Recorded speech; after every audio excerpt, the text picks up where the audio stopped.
Hello! Aqui é a Adriele, tudo bem com vocês? Hoje estou aqui para falar sobre 3 diferenças, coisas que tu tens que estar atento e quem sabe te aprofundar nos estudos no inglês para não ter problemas, porque são coisas bem diferentes do português, que podem confundir, que não dá para fazer no chutômetro, esse tipo de coisa assim.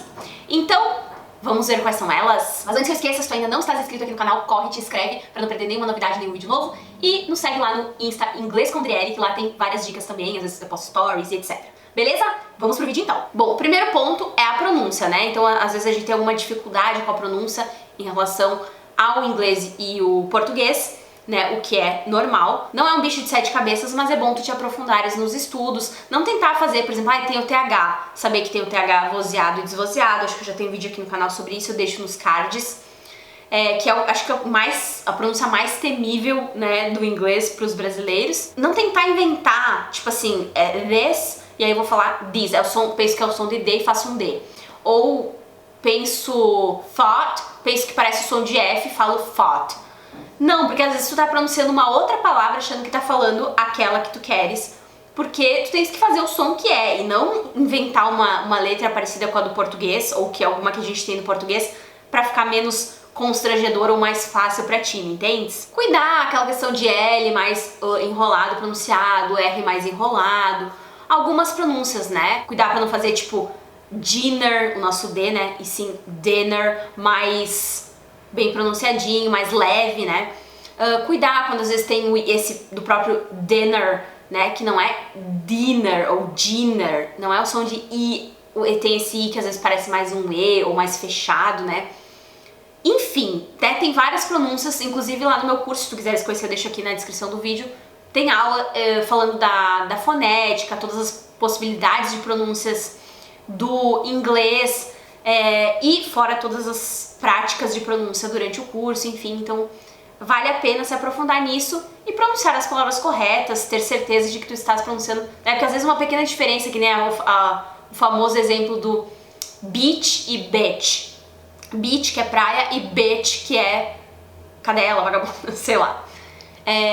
O próprio sheet, que é um pedaço de papel, ou lençol, enfim, e shit, que é merda. Então, assim, palavras muito parecidas que às vezes tu pode achar que tá falando uma e tá soando, né, e eles entendendo outra. Então, cuidado com a pronúncia. O segundo ponto é cuidar com as estruturas das frases em inglês, né, te aprofundar na gramática. A gramática é nossa amiga, ela não tá aqui pra nos dificultar a vida, e sim pra nos ajudar, né, pra falar I love you, tem gramática envolvida. Então, a pessoa que te diz, tu não vais aprender gramática, e logo depois você vai te ensinando o verbo to be, e como que coloca as coisas nas frases, e pronomes, e não sei o que, é gramática, tipo, é só pra te enganar, pra tu teres aquela ilusão de que tu não vais aprender gramática.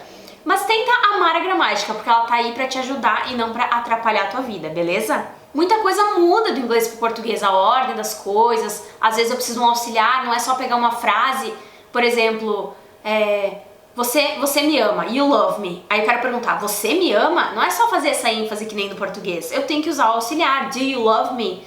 Né? Tem várias coisas que precisa de auxiliar.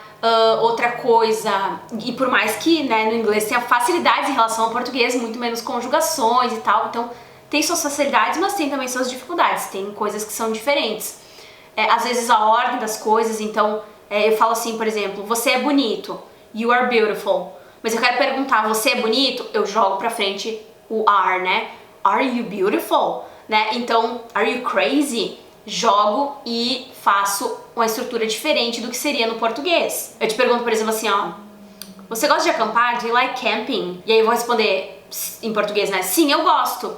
Usando o verbo. Só que no inglês a gente usa o auxiliar pra fazer essa resposta curta. Então, yes, I do. Né? Eles vão entender se eu falar yes, I like? Vão entender. Mas o jeito que eles vão usar é yes, I do. É usando o auxiliar, depende, claro, do tempo verbal, o verbo que tu estás usando e tudo mais. Mas, então, isso tudo tu tens que estudar, senão tu não vai saber, não tem como adivinhar, certo? Enfim, tem várias estruturas e coisas diferentes do português que tu precisa estar ligado pra não cometeres gafes, ficares incomunicável, essa coisa toda. E o terceiro ponto que eu separei é tu estares de olho, aprenderes palavras que são totalmente diferentes. Porque a gente tem palavras que são parecidas ou iguais, muito raro, né? Mas parecidas, como por exemplo assim, carro, car. A gente já entende, né, por ver car, já entende que é carro. Show! Agora, tu tens tanto palavras que são totalmente diferentes do português, como por exemplo, deixa eu checar meu horário, minha agenda ali, a gente fala schedule.